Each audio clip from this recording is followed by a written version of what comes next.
Movie की शुरुआत में हम एक लड़की को देखते हैं जिसका नाम केटी है। वो एक मॉडल है और काम की तलाश में अपना पोर्टफोलियो लेकर रेस्टोरेंट में जाती है, जहां उसकी मुलाकात एक लड़की से होती है जिसका नाम शारन है। शारन केटी के फोटो को देखकर उससे कहती है कि तुम्हारे फोटो आउटडेटेड हो चुके हैं। अगर तुम्हें काम चाहिए तो तुम्हें किसी अच्छे फोटोग्राफर से फोटो शूट कराने चाहिए, जो कि काफ़ी महंगे होंगे। यह सुनकर केटी वहां से चल देती है। तभी उसकी नज़र एक वॉल पर पड़ती है जिस पर एक कागज़ चिपका होता है जिस पर लिखा होता है, फ़ोटो शूट कराने के लिए फ्री में कांटेक्ट करे। केटी उस कागज़ से कांटेक्ट नंबर को फाड़ लेती है और वहां से चल देती है। केटी अपने घर पर पहुंचती है तो वो देखती है कि एक लड़का चूहे को पकड़ने की ट्राई करता है जिसका नाम जेसन है। जेसन केटी का बॉयफ्रेंड है। केटी उससे कहती है कि चूहा भाग गया है और केटी चूहे को पकड़ने के लिए एक जाल बना देती है। केटी घर पर आकर फ्री में फ़ोटो शूट कराने के लिए उसी फोटोग्राफर को कॉल करती है। फोटोग्राफर केटी से कहता है, अगर तुम्हें फ्री में फ़ोटो शूट कराना है तो तुम अपना एक फ़ोटो सेंड करो। उसी समय केटी अपना फ़ोटो कैप्चर करके फोटोग्राफर को सेंड कर देती है। कुछ देर बाद फोटोग्राफर का रिप्लाई आता है कि तुम 10 बजे स्टूडियो आ जाना। अगले ही दिन केटी स्टूडियो पहुंचती है तो गेट एक लड़का खोलता है जिसका नाम जॉर्जी है। जॉर्जी अपने भाई इवान से कहता है, जो किसी लड़की का ऑलरेडी फ़ोटोशूट कर रहा होता है, कि केटी आई है। कुछ देर बाद केटी का फ़ोटोशूट स्टार्ट हो जाता है। कुछ फ़ोटो शूट होने के बाद इवान केटी से कपड़े उतारने के लिए कहता है, जिसे सुनकर केटी मना कर देती है और अपना बैग लेकर वहां से चली जाती है। अगले दिन सुबह जब केटी वॉकिंग करके आती है तो उसी समय गेट को खटखटाने की आवाज़ आती है। केटी गेट खोलती है तो वो देखती है कि स्टूडियो वाला लड़का जॉर्जी सामने खड़ा है। वो अपने भाई इवान की तरफ से माफ़ी मांगता है और केटी के शूट किए हुए फ़ोटो को एक ड्राइव में दे देता है और वहां से चला जाता है। उसी रात जब केटी अपने बेड पर सो रही होती है तो उसे कुछ आवाज़ आती है। तभी वो जागकर देखती है कि सामने बैठा जॉर्जी उसके फ़ोटो को कैप्चर कर रहा है। उसी वक्त केटी उसे जाने के लिए कहती है और जॉर्जी को इलेक्ट्रिक शॉट दे देती है जिससे वो नीचे गिर जाता है। मौका मिलते ही केटी गेट खोलकर भागने की कोशिश करती है, लेकिन जॉर्जी पीछे से उसे पकड़ लेता है और उसे जोर जोर से पीटने लगता है, जिसकी आवाज़ सुनकर उसका बॉयफ्रेंड जेसन आ जाता है तो जॉर्जी उसके पेट में चाकू मार देता है और वो वहीं मर जाता है। जॉर्जी केटी को टॉर्चर करता है एवं केटी के माउथ में कपा डाल देता है ताकि वो आवाज़ न निकाल सके और उसकी पैंटी को फाड़ देता है और जोर जोर से सेक्स करने लगता है। दर्द के कारण केटी रोने लगती है। जॉर्जी अपने भाई इवान को कॉल करता है, उसे वहां बुला लेता है। इवान के साथ एक लड़का और होता है जिसका नाम नेकी है। इवान चाकू पर लगे फिंगरप्रिंट को मिटाता है और केटी के हाथों के फिंगरप्रिंट लगा देता है और नशे की दवाई खिला देता है। उसे बाद एक बड़े से बॉक्स में रखकर केटी को एक खुफिया जगह ले जाते हैं। मूवी का सीन चेंज होकर दिखाया जाता है कि केटी के साथ नेकी सेक्स कर रहा है।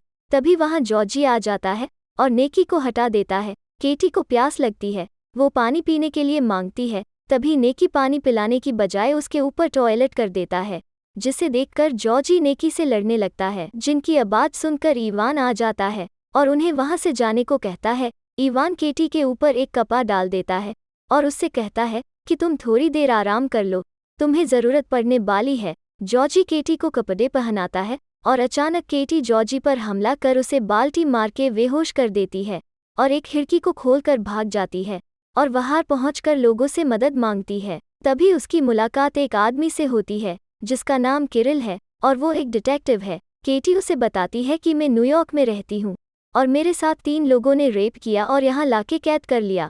डिटेक्टिव किरिल उसे बताता है कि यह बुल्गारिया है और अपने ऑफिस ले जाता है। तभी वहाँ एक औरत आती है जो कि एक सोशल वर्कर है जिसका नाम एना है। वो अपने साथ मदद करने के बहाने अपने घर कपड़े पहनाकर नीचे बने बेसमेंट में ले जाती है जहाँ से केटी भागी थी। तभी उसे पता चलता है कि ये एना के ही बेटे हैं और केटी को उन तीनों के हवाले कर देती है और उसे थप्पड़ मारकर चली जाती है।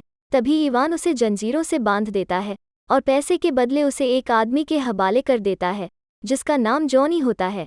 वो उसे काफ़ी देर तक इलेक्ट्रिक रॉड से टॉर्चर करता है, फिर उसके साथ सेक्स करता है। केटी काफ़ी ज़्यादा जख्मी हो जाती है और केटी इवान को एक थप्पड़ मारती है, जिसके कारण इवान उसे जोर जोर से मारने लगता है और एक बड़ा सा गड्ढा खोदकर उसे एक बॉक्स में रखकर जिंदा जमीन में दफना देते हैं। सीन चेंज होता है जहां इवान नेकी से कहता है कि कुछ दिनों के लिए हम सभी को अलग अलग रहना होगा, ताकि पुलिस को हम पर शक न हो। उसी समय केटी गॉड से प्रे करती है कि मेरी मदद करो, मैं इस तरह से नहीं मरना चाहती। तभी नीचे की परत टूट जाती है और वो एक गटर की टनल में गिर जाती है और वही बेहोश हो जाती है। कुछ समय बाद जब उसे होश आता है, वो चिल्लाने लगती है। वो कई दिनों तक उसी टनल में रहती है। खोजते खोजते उसे एक रोशनी दिखाई देती है और गेट खोलकर चर्च में से खाने पीने का सामान चुरा लेती है, जिसकी आवाज़ सुनकर फादर आ जाते हैं। फादर किचन में आकर देखता है कि सामान चारों तरफ बिखरा पड़ा है, लेकिन वहाँ कोई नहीं मिलता है। अगले दिन फिर से केटी खाने का सामान चोरी करती है तो चर्च का फादर आ जाता है। उससे मुझे बताओ, मैं तुम्हारी मदद करना चाहता हूँ। तभी केटी टेबल पर रखे कपड़े और खाने के सामान को लेकर गटर में चली जाती है। केटी गटर से बाहर निकलकर अमेरिकन एम्बेसी के सामने पहुंच जाती है। एम्बेसी में अंदर जाने की बजाय सभी लोगों से अपना बदला लेने के लिए वापस आ जाती है। सीन फिर से शिफ्ट होता है, जहां केटी चर्च में गॉड के सामने खड़ी होती है और वहां फादर आ जाते हैं। वो केटी से कहते हैं कि शायद तुम्हारे साथ कुछ गलत हुआ, अगर तुम कहो तो मैं पुलिस को बुला सकता हूँ। लेकिन केटी मना कर देती है और टेबल पर एक बुक को ओपन करके चली जाती है, जिसमें लिखा होता है कि मैं बदला लूंगी। अगले दिन सुबह होते ही वो नेकी का पीछा करती है। नेकी एक बार में अंदर चला जाता है। दूसरी तरफ जॉर्जी एक रेस्टोरेंट में चाय पी रहा होता है तो उसे अचानक केटी दिखाई देती है और उसका पीछा करता है। केटी उसे अपने प्लान के अकॉर्डिंग गटर में ले जाती है और उस पर अटैक कर देती है। एक तरफ चर्च में फादर डिटेक्टिव किरिल को बुलाते हैं, उसे केटी के बारे में सब कुछ बताते हैं और उसे उसकी मदद करने के लिए कहते हैं। केटी जॉर्जी को बंदी बना लेती है और चाकू से जगह जगह से काटने लगती है एवं जॉर्जी अपनी जान की भीख मांगता है। केटी जॉर्जी से कहती है कि मैं भी ऐसे ही तड़प रही थी, लेकिन तुम में से किसी ने भी मुझे नहीं छोड़ा। दूसरी तरफ नेकी शराब के नशे में लड़कियों से मजे ले रहा होता है तो उसे सामने केटी दिखाई देती है और उसका पीछा करने लगता है। केटी नेकी को टॉयलेट में ले जाती है और उस पर हमला कर देती है। वही उसे टॉयलेट में डुबा के जान से मार देती है और वापस उसी टनल में जॉर्जी के पास आ जाती है और उसे टॉर्चर करने लगती है। सीन फिर से चेंज होता है, जहां चर्च में एना और जॉनी दोनों गॉड से प्रे करते हैं। जॉनी केटी को देखकर उसका पीछा करने लगता है। केटी जॉनी के हाथों को बांधकर बंदी बना लेती है और जॉनी को जोर जोर से इलेक्ट्रिक शॉट देने लगती है, जिस तरह जॉनी ने केटी को दिए थे, और वहीं पर जॉनी मर जाता है। सीन फिर से शिफ्ट होता है, जहां एना देखती है कि घर का सारा सामान बिखरा पड़ा है। वो नीचे जाके देखती है तो पीछे से केटी उसे गटर में धक्का देके नीचे गिरा देती है और उसे भी बंदी बना के बॉक्स में डाल देती है, जहां एना अपने बेटे जॉर्जी को इस हालत में देखकर रोने लगती है। वहीं दूसरी तरफ इवान एना को खोजते खोजते घर के नीचे के रास्ते से उसी गटर में आ जाता है।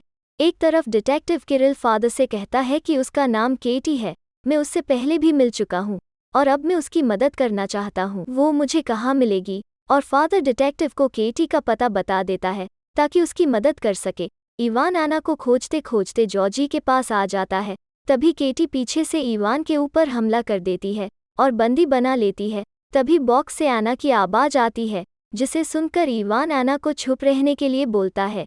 इवान केटी से कहता है कि ये औरत मेरी माँ नहीं है, इसका मेरा बाप रेप करता था, जिसके कारण नेकी पैदा हुआ। एना अपने बेटे जॉर्जी की भीख मांगती है और रोने लगती है। केटी उसकी एक नहीं सुनती है। जॉर्जी मर जाता है और बॉक्स को बंद कर देती है। केटी इवान को जोर जोर से टॉर्चर करती है। इवान दर्द से चिल्लाता है और तड़पने लगता है, जिसके कारण इवान के हाथ खुल जाते हैं और केटी को पीछे से पकड़ लेता है। उसी समय डिटेक्टिव किरिल आकर इवान को गोली मार देता है और केटी बच जाती है। इस तरह से इस मूवी का दी एंड हो जाता है।